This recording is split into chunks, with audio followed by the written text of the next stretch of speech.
Good morning, students. Now discuss the nursing management.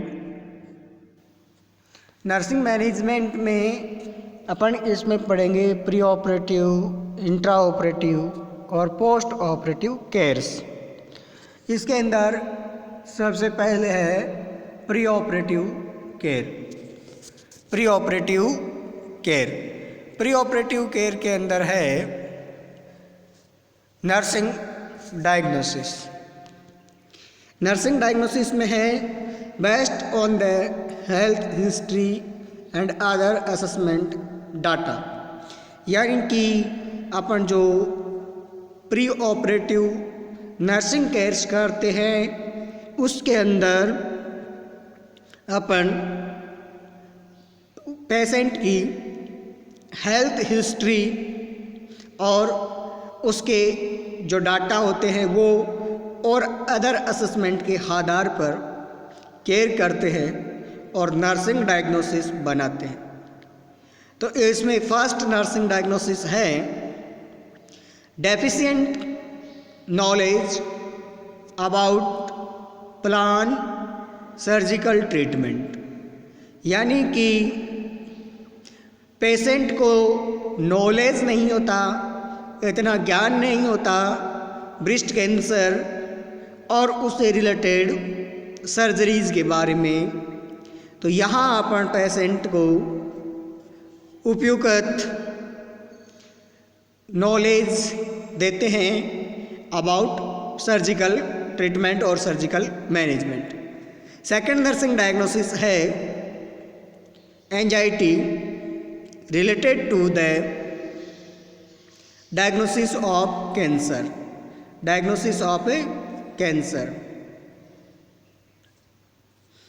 तो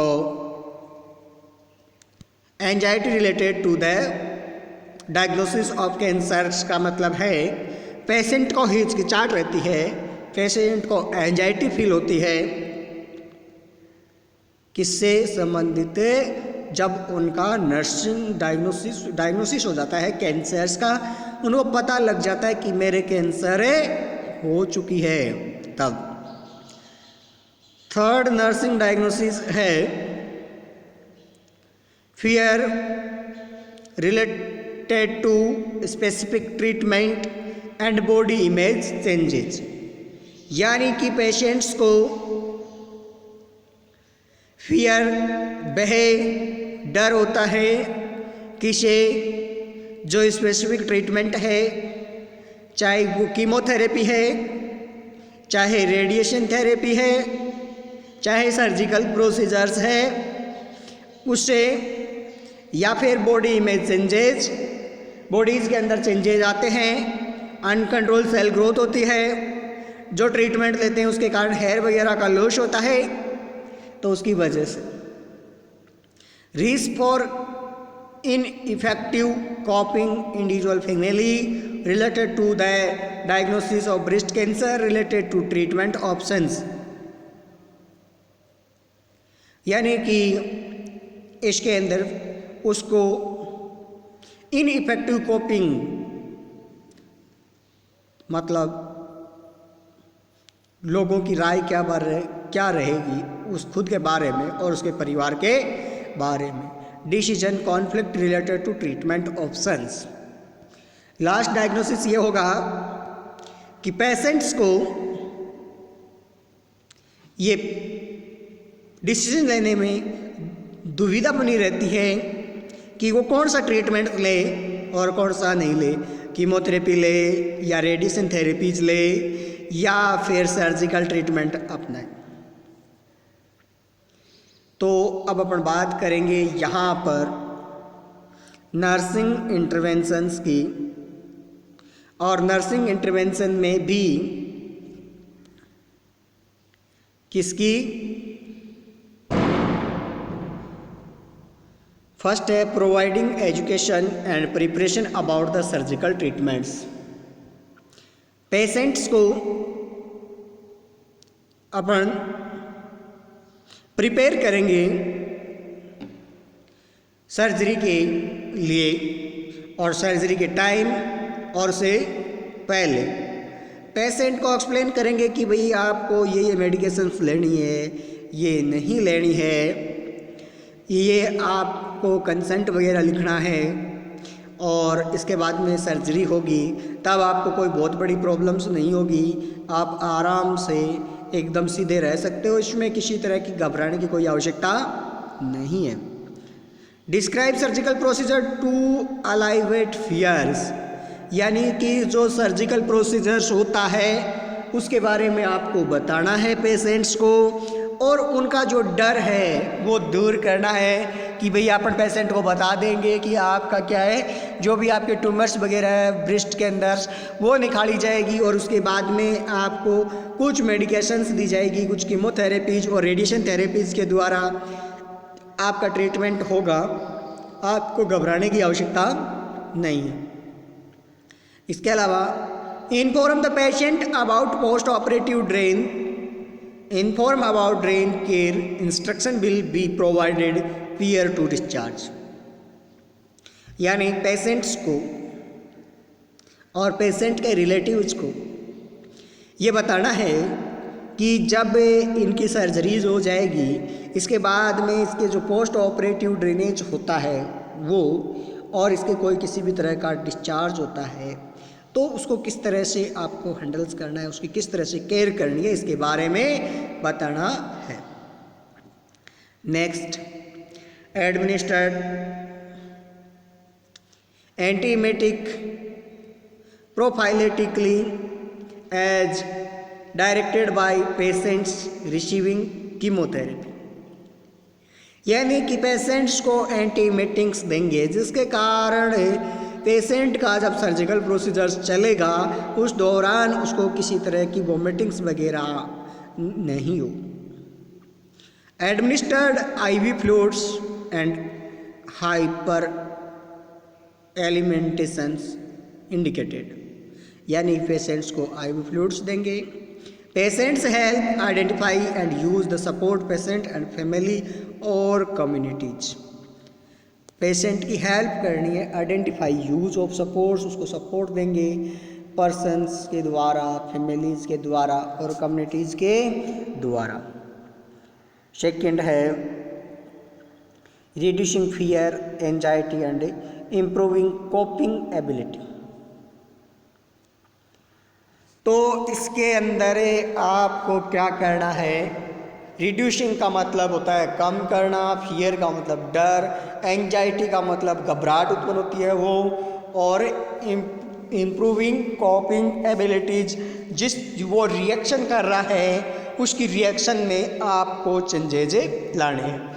इसके अंदर है provide the patient with the realistic expectation about the healing process and accept recovery can help alleviate pains, यानी provide करना है patient को क्या, realistic expectation और हीलिंग प्रोसेस के बारे में बताना है, और एक्सेप्टेड रिकवरी, किस तरह से जो घाव होगा, जो सर्जिकल प्रोसीजर्स होगा उसकी रिकवरी होगी।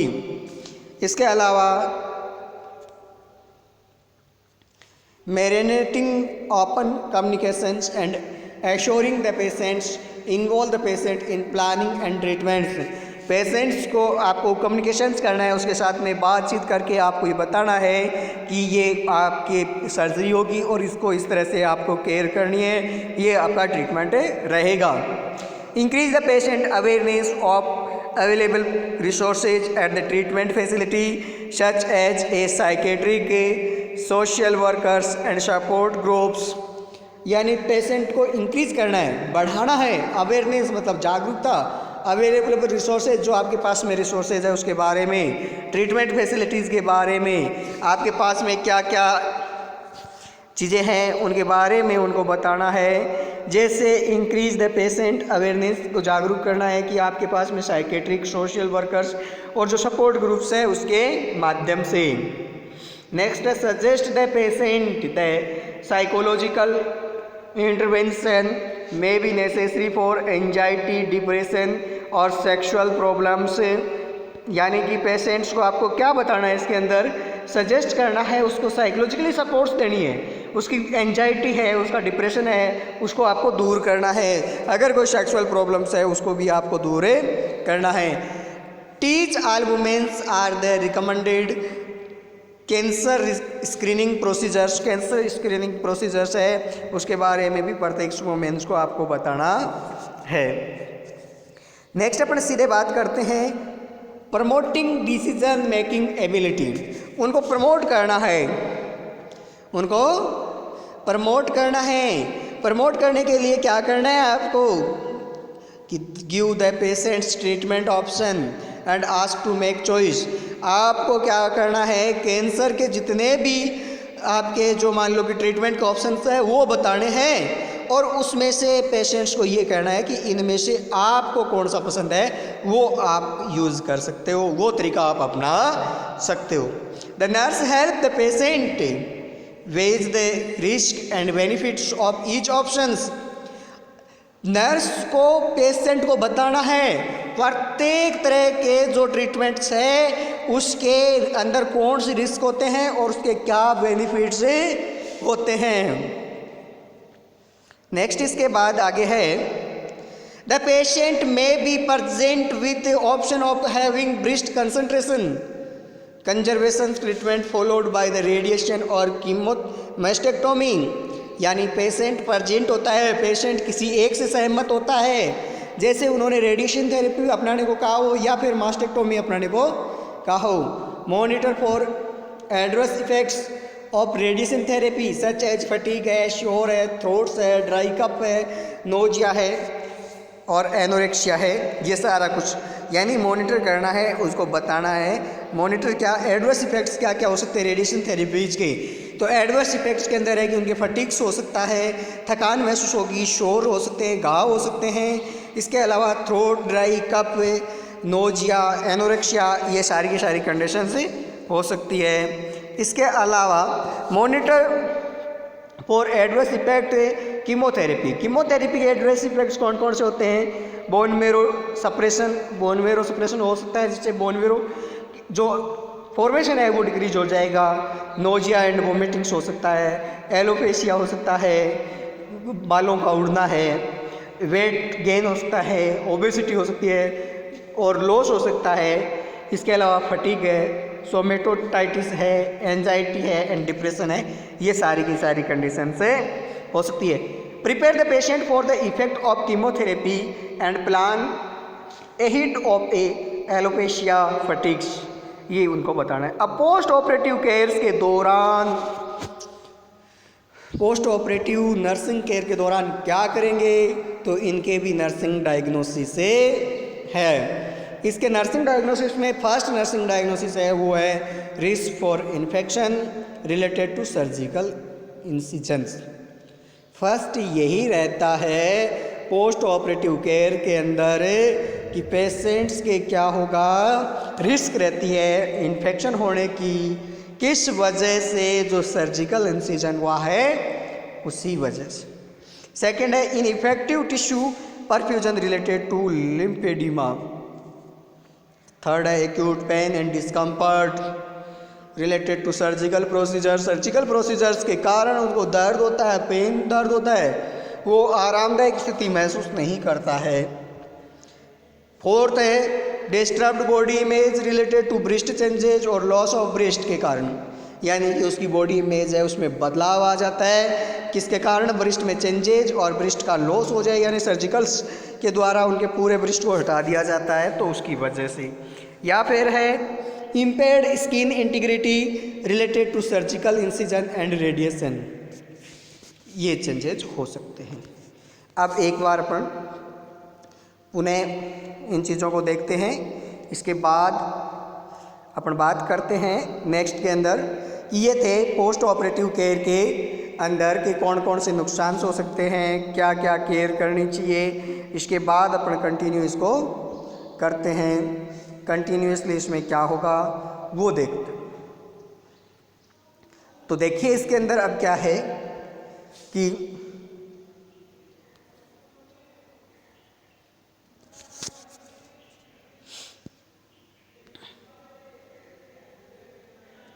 हाँ, नर्सिंग इंटरवेंशन के अंदर बात करें तो पहले था risk for sexual dysfunctions related to loss of body parts, changes in self image और पार्टनर्स रेस्पॉन्स, ये भी नर्सिंग डायग्नोसिस के अंदर है। नेक्स्ट है decisions conflict about treatment related to concern about risk and benefits के बारे में।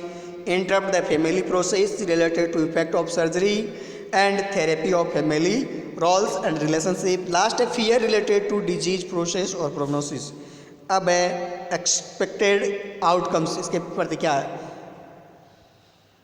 Remain free of infection. Expected outcome है कि इसके अंदर फ्री ऑफ इन्फेक्शन होने का डर नहीं रहता। मेंटेन एडिक्वेट टिश्यू परफ्यूजन को आपको मेंटेन करना है। एक्सपीरियंस मिनिमल पेन और discomfort during the her recovery, जब रिकवरी होती है तो आप अपने एक्सपीरियंस के आधार पर पेन को कम से कम करना, डिस्कम्फर्ट को भी कम से कम करना। इसके अलावा मेंटेन ए पॉजिटिव बॉडी इमेज, आपको क्या करना है, बॉडी की जो इमेज है वो पॉजिटिव हो, ऐसे अपनी तरफ से कुछ तरीके अपनाने हैं। रिगार्ड्स और हर डिसीजन अबाउट रिकन्स्ट्रक्शन, आपके जो डिसीजंस है वो कंस्ट्रक्शन दोबारा से उसको अच्छे से तैयार करना है। मेंटेन स्किन इंटीग्रिटी, और इसके अलावा स्किन की जो इंटीग्रिटी है उसको मेंटेन करना। इवालुएट द ट्रीटमेंट ऑप्शंस, आपको ट्रीटमेंट ऑप्शंस इवालुएट करना है in the relation to personal value and decide on course of actions, और उसके बारे में आपको पता रहे। इसके अलावा identify the sources of fear and demonstrate the behaviours that may reduce fears. अब इसके अंदर अपन बात करते हैं नर्सिंग इंटरवेंशन की, और नर्सिंग इंटरवेंशन के अंदर देखते हैं अपन नर्सिंग इंटरवेंशन में फर्स्ट है evaluate the surgical sites extremely to relieve pain and oedema, यानी सबसे पहले आपको जो सर्जिकल की साइट्स है उसका पता लगाना है, उसके बाद में उसको पेन को कम करना है, उसके कहीं इडिमा नहीं हो इसका ध्यान रखना है। Evaluate of extremely decrease tension और surgical incision and promote the blood circulation, आपको क्या करना है कि इवालुएट करना है, डिक्रीज़ करना है उसकी टेंशन्स को, और इसके अलावा जो सर्जिकल इंसिजन्स है और उसको ध्यान में रखना है, और ब्लड जो सर्कुलेशन है उसको प्रमोट करना है। इसके अलावा आइस पैक में भी हेल्पफुल, आइस पैक है वो हेल्पफुल हो सकता है to decrease discomfort and swellings, ये स्वेलिंग्स और डिस्कम्फर्ट को कम करता है। Particularly to the permit after the lymph nodes dissection, ये लिम्फ नोड डिसेक्शन हुआ है उसके अंदर किया जा सकता है। ए स्मॉल पिलो, एक छोटा तकिया, पोजिशंस द परमिट आल्सो भी decrease discomfort and promote the gravity of drainage और फ्लूइड्स, उसके लिए इसको उपयोग में लिया जा सकता है। इसके अलावा teach her to use question when moving the arm on the operate sides, avoid the strenuous activity,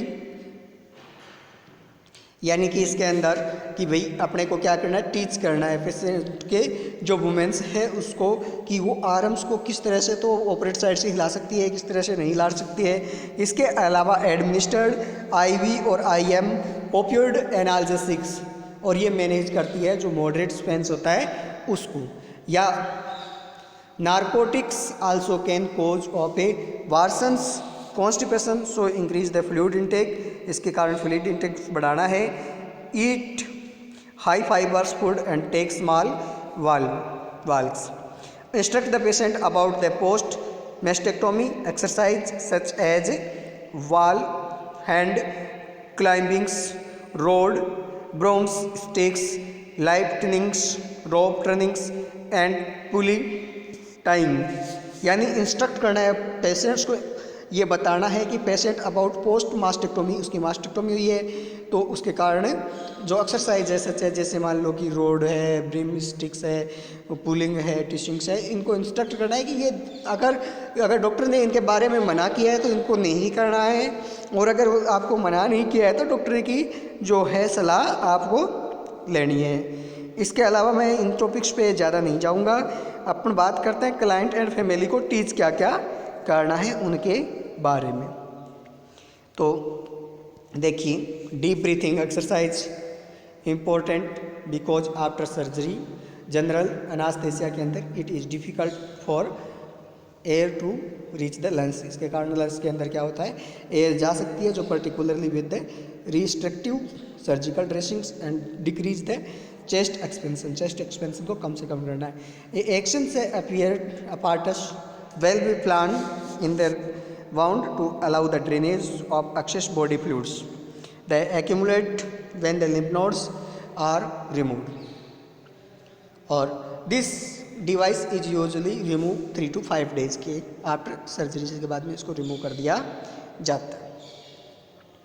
इसके अलावा एक बार जैसे मान लो IV लाइन्स में भी placed for fluid replacement and antibiotic to reduce the risk of a post operative infection से ये prevent करती है। एंटीबायोटिक्स वगैरह देते हैं या फिर उनको फ्लूइड्स वगैरह देते हैं। तो control pains using the patient control analgesic devices requesting analgesic before pain become severe, यानी कि जब सीवियर पेन होता है तो उनको एनाल्जेसिक प्रोवाइड करवा सकते हैं। फिर नॉट एनी साइन और ब्लीडिंग्स और ड्रेसिंग ऑन द ब्लीडिंग्स, यानी कि जब ड्रेसिंग की साइड से अगर ब्लीडिंग्स होती है तो उसको भी आप असेस करोगे और उसके बाद में अगर वो ज़्यादा सीरियस है तो आपको उसको ड्रेसिंग करनी है और उसके बाद में डॉक्टर्स को इन्फॉर्म करना है कि भाई इनकी ऐसी कंडीशन से है। इसके अलावा IV फ्लूइड्स अब after drains have been remove it can be aspirated by surgeons. Sexual intimacy can be affected by the mastectomy if often the help to be able to discuss patient's sexual problems with a partners, with a counselors, with a breast cancer support groups, यानी कि आपको एक counsellor से counselling करवानी है आपके partners कि जो मान लो कि ब्रेस्ट रिमूव हुआ है उसकी वजह से सेक्सुअल प्रॉब्लम्स आती है, सेक्सुअल सेटिस्फेक्शन नहीं होता है, तो आपको क्या करना चाहिए, या तो किसी मान लो कि जिसने सर्जन्स ने सर्जरी की है या फिर अदर काउंसलर से इसके बारे में आप जानकारी ले सकते हो कि भाई कौन कौन सी चीज़ों को अपन टच कर सकते हैं या उनसे प्रॉब्लम्स नहीं होती और किस कारणों से प्रॉब्लम्स हो सकती है, तो जो जिनसे प्रॉब्लम्स होती है उनसे परहेज करें। तो ये अपने था ब्रेस्ट कैंसर में या केयर ऑफ द ब्रेस्ट के अंदर, और ब्रेस्ट सेल्फ एग्जामिनेशन आ गया इसके अंदर, ये सारी चीज़ें आ चुकी है।